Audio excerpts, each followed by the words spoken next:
څوک چې یادوي د پاک بند حق مسیر څخه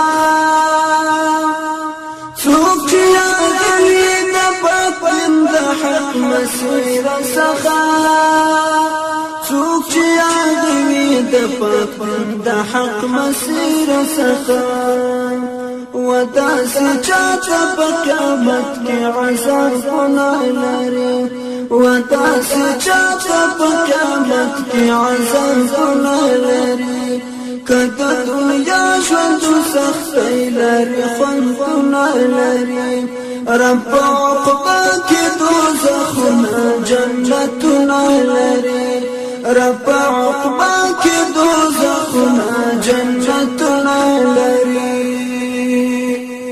کڅوک نا وړي خادم سي د اسلام لپاره کڅوک نا وړي خادم سي د اسلام لپاره کڅوک نا وړي خادم سي د اسلام لپاره هل تخالد حوري بالمال رباغنا لري هل تخالد حوري بالمال رباغنا لري کدا دنیا ژوند سختۍ لري خوندونه لري رب عقبه کې دوزخونه جنتونه لري رب عقبه کې دوزخونه جنتونه لري. بسم الله الرحمن الرحيم. الحمد لله رب العالمين حمد الشاكرين. الصلاة والسلام على سيد الأنبياء والمرسلين سيدنا ونبينا وشفيعنا ومولانا محمد وعلى آله وأصحابه الطيبين الطاهرين. قدرمن اوریدونکو د ژوند د لارې د خپرونې مینوالو السلام علیکم ورحمة الله وبرکاته. ستاسو روغتیا او خوشحالي د پاک رب نه غواړم په دې هیله چې د صحت او عافیت جامې پر تن ولرئ او خوشحالي مو په برخه وي. دا دی زه محمد یاسین فهیم د ژوند د لارې د خپرونې په وړاندې کولو کې ستاسو په خدمت کې یم. زموږ د نن ورځې د خپرونې موضوع د قیامت علامات. درنو اوریدونکو، محمد رسول الله صلی الله علیه وسلم د نورو احساناتو سره سره په موږ دا هم یو لوی احسان کړی چې موږ ته د قیامت نښې او علامې راښودلي دي تر څو ورته ځان تیار او چمتو کړو. داسې نه وي چې قیامت راشي او موږ ورته څه تیاری نه وي نیولی.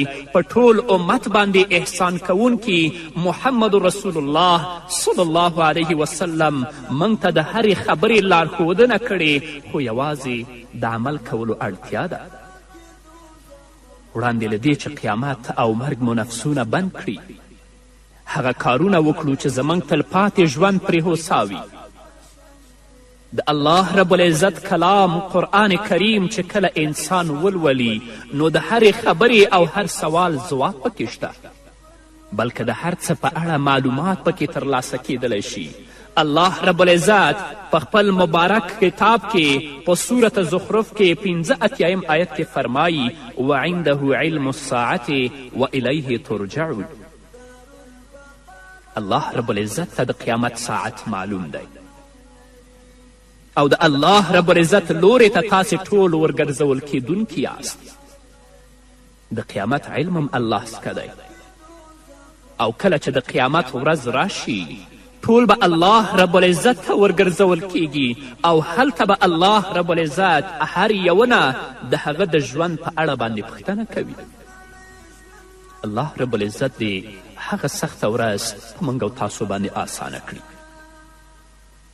په قرآن کریم کې الله رب العزت قیامت په بیلابیلو نومونو سره یاد کړی دی، کله په یو نوم او کله په بل نوم، په دې خاطر چې انسان یې راتللو ته تیاری ونیسي او په غفلت کې د پاتې کېدو له امله ځان د دوزخ وړ ونه ګرځوي. هر کله چې یو انسان د قرآن کریم مطالعه وکړي نو د قرآن کریم په مطالعه کې او د قرآن کریم په لوستلو کې ډیرې ګټې د هغه لاسته راځي.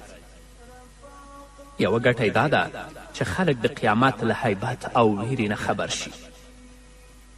انسان او پیریان په دې باندې پوهوي چې دا دنیا له منځه تلونکې ده او یوه داسې دنیا راتلونکې ده چې په هغې کې به ستاسو تلپاتې ژوند وي. نو انسانانو او پیریانو دغه دنیا خپل اصلي هستوګنځای مه ګڼئ، بلکې ستاسې اصلي هستوګنځای بل ځای دی. هغه ځای لپاره تاسو تیاری ونیسئ، د الله رب العزت د اوامرو او د الله رب العزت د احکامو پابند شئ. محمد رسول الله صلی الله علیه وسلم په یو حدیث کې فرمایي کوم انسان چې د قیامت لپاره تیاری نه کوي نو د قیامت په ورځ به یې الله رب العزت د بې حیاو انسانانو په قطار کې راپورته کړي. څومره لوی تاوان! که انسان پوه شي نو له دې نه غټ تاوان نشته چې د ټولې نړۍ په وړاندې د یو تن د داسې کسانو په منځ کې راپورته شي چې هغو په دې دنیا کې د الله رب العزت او د الله د رسول صلی الله علیه وسلم د امرونو لاندې ژوند نه وي تیر کړی، بلکې د خپلو خواهشاتو مطابق ژوند یې تیر کړی وي. ناراضئ درنو اوریدونکو چې د قیامت لپاره تیاری وکړو تر څو موږ او تاسو د آخرت په ورځ الله رب العزت د خپلو نیکانو بندگانو په صف او په قطار کې راپورته کړي. او د رسول الله صلی الله علیه وسلم وینا ده څوک چې د قیامت لپاره تیاری نه کوي الله رب العزت به هغوی د بې حیاو انسانانو په قطار کې راپورته کړي. الله دې په موږ رحم وکړي. الله رب العزت د قیامت ورځې په هکله باندې فرمایي یوم ثقیل، دا ډیره درنه ورځ ده. درنه ولې ده؟ او د دې خبرې نه څه مطلب؟ رسول اکرم صلی الله علیه وسلم فرمایي چې د قیامت په ورځ به الله رب العزت آدم علیه الصلاة والسلام ته ووایي چې له خپل اهل څخه دې د دوزخ لپاره بچي را وباسه. حضرت آدم علیه الصلاة والسلام به الله رب العزت ته ووایي له څو کسانو څخه څو کسان؟ الله رب العزت به آدم علیه الصلاة والسلام ته ووایي په زرو کې 999 د دوزخ لپاره او یو کس د جنت لپاره. محمد رسول الله صلی الله علیه وسلم فرمایي چې د دې خبرې په اورېدو سره به ماشومان هم د غم له امله سپینګیري شي. موږ او تاسو دا خبرې یوازې په خوله باندې کوو او په غوږونو یې اورو. که د دې حال تر حقیقته سړی ورسیږي نو قسم په الله چې د ژوند یوه لحظه به هم د الله او د هغه د رسول صلی الله علیه وسلم د امر خلاف تیره نه کړي. د امیر المؤمنین سیدنا عمر فاروق رضی الله تعالی عنه په وخت کې په مدینه منوره کې ملخان ختم شول. حضرت عمر رضی الله تعالی عنه ډیر خفه شو. ځینې کسان یمن او نورو علاقو ته ولیږل تر څو معلومات وکړي چې هلته هم ملخان ختم شوي او که پاتې دي. کوم کسان چې د یمن خواته تللي ول هغوی یو لپه ملخان راوړل او د حضرت عمر رضی الله تعالی عنه په وړاندې واچول. امیر المؤمنین سیدنا عمر فاروق رضی الله تعالی عنه خوشحاله شو او ویل قسم په الله چې ما د محمد رسول الله صلی الله علیه وسلم څخه اوریدلی ول چې قیامت ته نږدې به تر ټولو وړاندې ملخان ختم شي. ګورئ درنو اوریدونکو مسلمانانو ورونو او خویندو، دا د قیامت یوه علامه وه چې په اصل کې ښکاره شوې هم نه وه. یوازې د عمر رضی الله تعالی عنه ګمان و چې ګوندې ملخان له منځه ولاړل، خو د عمر رضی الله تعالی عنه په څیر یو ستر شخصیت له امله په دومره فکر کې شو. افسوس زموږ او ستاسو پر حال چې د قیامت سلګونه علامې مو د سترګو په وړاندې پوره پرتې دي، خو څه فکر راسره نشته. الله دې زموږ او ستاسو پر حال رحم وکړي. الله دې موږ ته هدایت وکړي.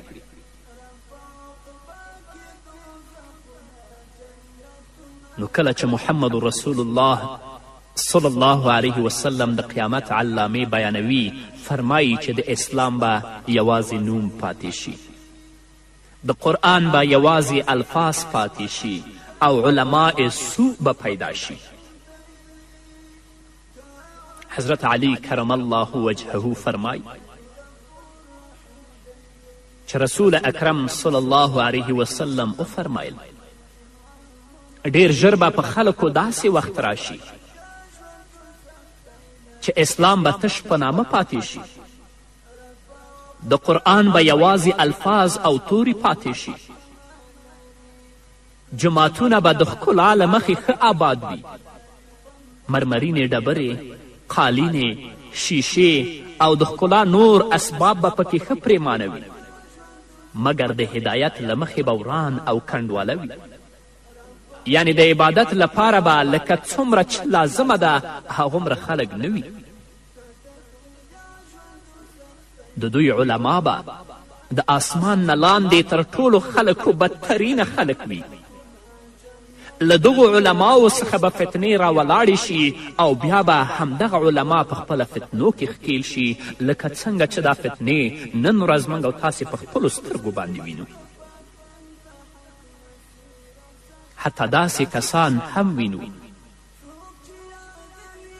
چې د عالم په جامه کې او د عالم په نامه باندې د کافر او د مرتد درباري ګرځېدلی دی او د هغو فاسدو او نارواو خبرو ته جوازونه ورکوي او هغو ته فتواوې ورکوي. نو ځکه محمد رسول الله صلی الله علیه وسلم فرمایي د دوی علما به د آسمان نه لاندې تر ټولو خلکو بدترینه خلک وي، له دغو علماو څخه به فتنې راولاړې شي او بیا به همدغه علما په خپلو فتنو کې ښکیل شي. نو د قیامت لومړنۍ علامه دا ده چې د اسلام به یوازې نوم پاتې شي.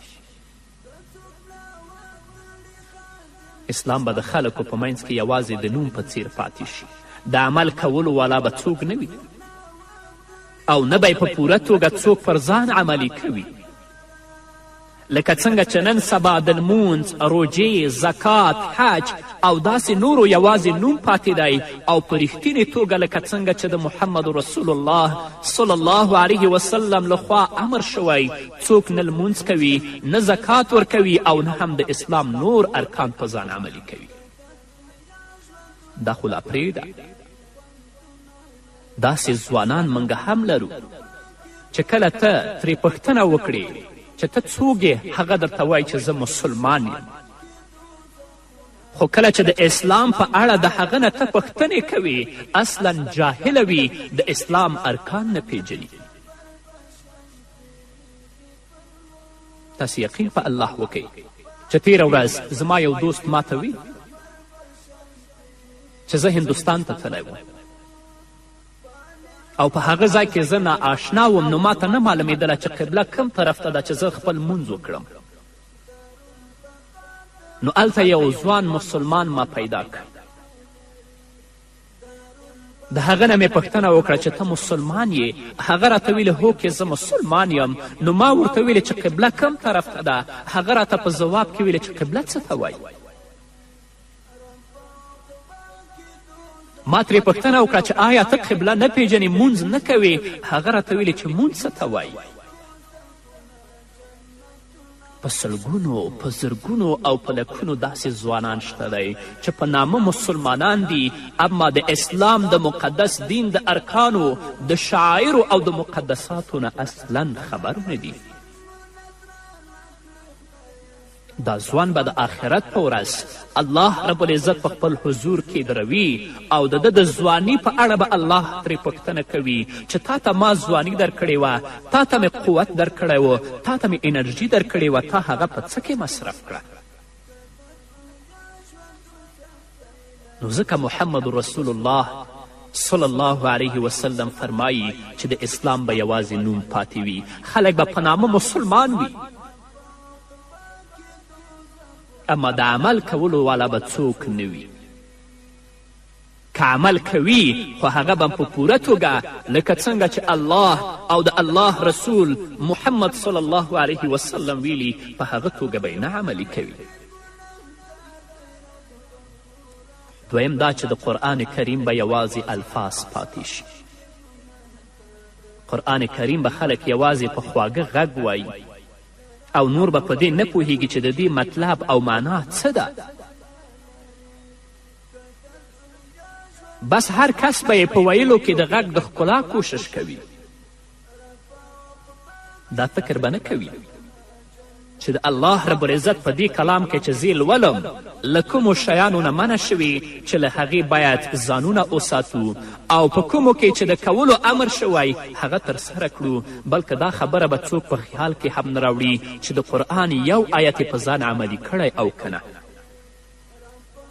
نور په دې باندې پوه نه دي چې الله په دې قرآن کې څه ویلي دي، په کومو څیزونو باندې الله امر کړی او د کومو څیزونو نه الله نهیې کړې ده. دا هغه قاریان دي چې محمد رسول الله صلی الله علیه وسلم د هغو په هکله باندې فرمایي رب قار یقرأ القرآن والقرآن یلعنه. ډېر قاریان داسې دي چې هغوی قرآن کریم لولي خو قرآن کریم په دوی باندې لعنت وایي. نو ځکه محمد رسول الله صلی الله علیه وسلم چې کله د قیامت علامې بیانوي نو دا پکې وایي چې د قرآن کریم به یوازې الفاظ او تورې پاتې شي، عمل به په قرآن کریم باندې ختم شي. دا هغه څیزونه دي چې نن ورځې موږ او تاسو په خپلو سترګو باندې وینو. الله رب العزت دې موږ ته توفیق راکړي چې د قیامت لپاره تیاری وکړو تر څو الله هغه سخته ورځ په موږ او تاسو باندې اسانه کړي. په همدې هیله درنو اوریدونکو نور به واورو خو د یوې دمې نه وروسته. که د دنیا ژوند سختۍ لري خوندونه لري رب په عقبا کې دوزخونه جنتونه لري. که د دنیا ژوند سختۍ لري خوندونه لري رب په عقبا کې دوزخونه جنتونه لري. رب په عقبا کې دوزخونه جنتونه لري. څوک چې یادوي د پاک بنده حق مسیر څخه، څوک چې یادوي د پاک بنده حق مسیر. درنو اوریدونکو بیا هم زموږ سلامونه او نیکې هیلې ومنئ. رسول الله صلی الله علیه وسلم فرمایي جوماتونه به ښکلي شي. د جوماتونو د ښکلا لپاره به ډول ډول اسباب برابر شي. په دیوالونو کې به قیمتي ډبرې، شیشې او داسې نور قیمتي او ښکلي اسباب کارول شوي وي. په ځمکه به قیمتي فرشونه او قالینې غوړول شوي وي. د راحت او آرام لپاره به پکې زمینه برابره وي. لنډه دا چې د ښکلا څومره اسباب شتون ولري ټول به پکې کارول شوي وي، خو له هدایته به بې برخې وي. په جوماتونو کې به خلک د دنیا خبرې اترې کوي. په جوماتونو کې به غیبتونه کوي. د مال او د دکانداري خبرې به په جوماتونو کې کوي. یو بل ته به په جوماتونو کې طعنې ورکوي. د جومات امام او مؤذن خو به جومات داسې ګڼي لکه خپل شخصي کور. تاسو یې اورئ درنو اوریدونکو دغه کار نن ورځ زموږ او ستاسو په ټولنه کې شتون لري که نه لري. حتی د نسوارو ځای هم جومات جوړ کړی وي چې په جومات کې نسوار وکه او په جومات کې بیرته تلوکه. الله دې په موږ رحم وکړي. حضرت انس رضی الله تعالی عنه فرمایي چې محمد رسول الله صلی الله علیه وسلم وفرمایل د قیامت له علامو څخه یوه علامه دا ده چې خلک به جوماتونه ښکلي کوي او په دې کار به فخر کوي. د ابوداود حدیث ده. که نن سبا وګورو نو همدغه حال دی. د ابن عباس رضی الله تعالی عنهما په روایت کې داسې راغلی دي چې نبی کریم صلی الله علیه وسلم وفرمایل لتزخرفنها کما زخرفت الیهود والنصارى. تاسو به خامخا جوماتونه د یهودو او نصاراو په څیر ښکلي جوړوئ. که جوماتونو ته وکتل شي نو هر ډول زړه راښکونکي شیان لکه عصري کړکۍ، ډول ډول لاسپیکرې، پکې ګروپونه، هواکش، با ارزښته فرشونه، قالینې او همدارنګه نور د آرام او راحت اسباب پکې شتون لري. د همدغو دنیوي شیانو په راتګ سره خلک دې ته مجبوره شوي چې د لمونځ له وخته پرته جوماتونه قلف کړي. که داسې ونه کړي نو مجبور دي چې د ساتنې لپاره یې څوکیدار وټاکي. درنو اوریدونکو، نن سبا زموږ او ستاسو جماعتونه له دنیوي اسبابو څخه ډک او له لمونځ کوونکو څخه خالی دي، او کم لمونځ کوونکي چې وي هغه هم په جومات کې په دنیوي خبرو باندې بوخت دي. په جوماتونو کې نه هغه خلک شته چې په خشوع او عاجزي سره لمونځ ادا کړي، او نه هم تعلیمي حلقې، نه پکې دینی مشورې شته، او نه هم ذکر او تلاوت، په داسې حال کې چې جوماتونه د محمد رسول الله صلی الله علیه وسلم او خلفای راشده په وخت کې د دین او د دیانت د کارونو د پرمختګ لپاره د مشورو مرکزونه ول. د کنز العمال په یو روایت کې راغلی دی چې نبی کریم صلی الله علیه وسلم وفرمایل کله چې تاسو خپل جوماتونه ښکلي کړل او قرآن کریم ته مو د ښکلا لپاره ډول ډول پوښونه ورکړل، نو پوه شئ چې ستاسو د هلاکت وخت رانږدې شوی دی. د بیهقي په یو روایت کې همدغه روایت راغلی دی چې محمد رسول الله وویل داسې وخت به راشي چې خلک به خپلې دنیوي خبرې په جوماتونو کې کوي، تاسې له هغوی سره مه کینئ، ځکه الله رب العزت دغه خلکو ته هیڅ اړتیا نه لري. الله رب العزت دې په موږ باندې رحم وکړي، او الله رب العزت دې موږ ته توفیق راکړي لکه څنګه چې د جوماتونو په ښایست کې کوشش کوو، همدارنګه په خپل مانځه کې او په خپل عبادت کې کوشش وکړو. او بل دا چې محمد رسول الله صلی الله علیه وسلم فرمایي چې له علماو څخه به فتنې راوچتې شي، او په خپله همدغه علما به په دغو فتنو کې ښکیل شي. د دې مطلب دا دی چې علما به په ګډو وډو سر شي، بې لارې به شي. کله چې علما د رشد او هدایت لاره پرېږدي، نو عالم به سره د علماو په فساد کې ښکیل شي. او دا هم مطلب کیدی شي چې علما به فاسدو شتمنو او ظالمانو خلکو سره مرسته کوي، او د مال او د دولت لپاره به د خلکو د خوښې مسئلې بیانوي، او بیا به همدغه فاسد شتمن د دوی لپاره د ګناه سبب جوړ شي.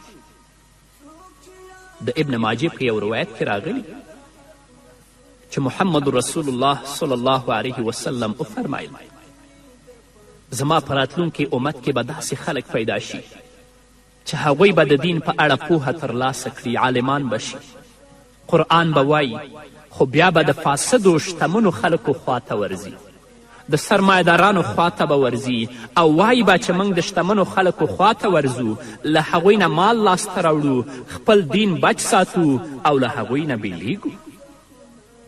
داسې ملایان نن ورځ زموږ او ستاسو په ټولنه کې شته، حتی که یو فاسد قراردادي هم وي چې د انسانیت او اسلامیت په ضد باندې کارونه کوي، د کفر مرسته کوي، دا ملا د هغه په خوا کې ناست دی.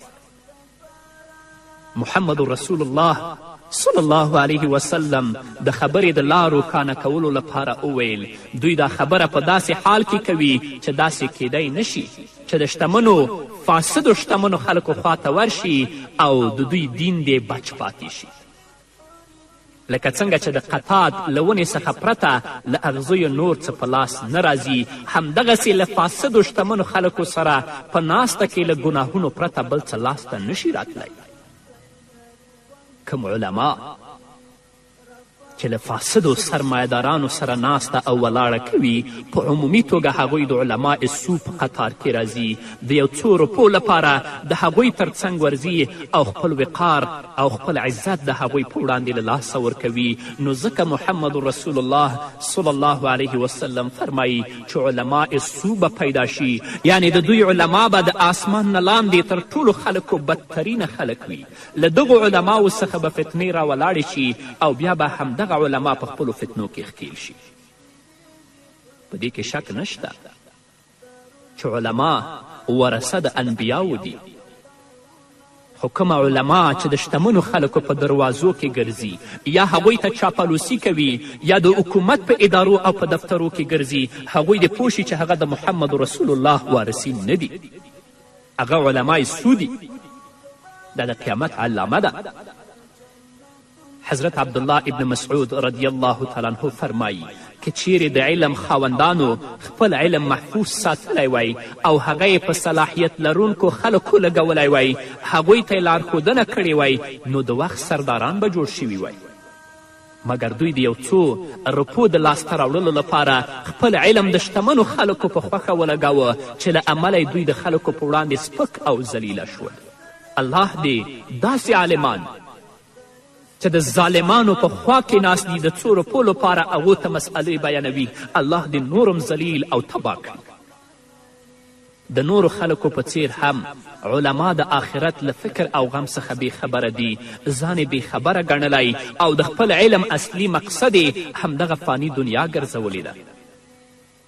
په دې هڅه کې دي چې له دوی نه یو لوی سیاسي مشر جوړ شي یا یو وکیل پرې جوړ شي.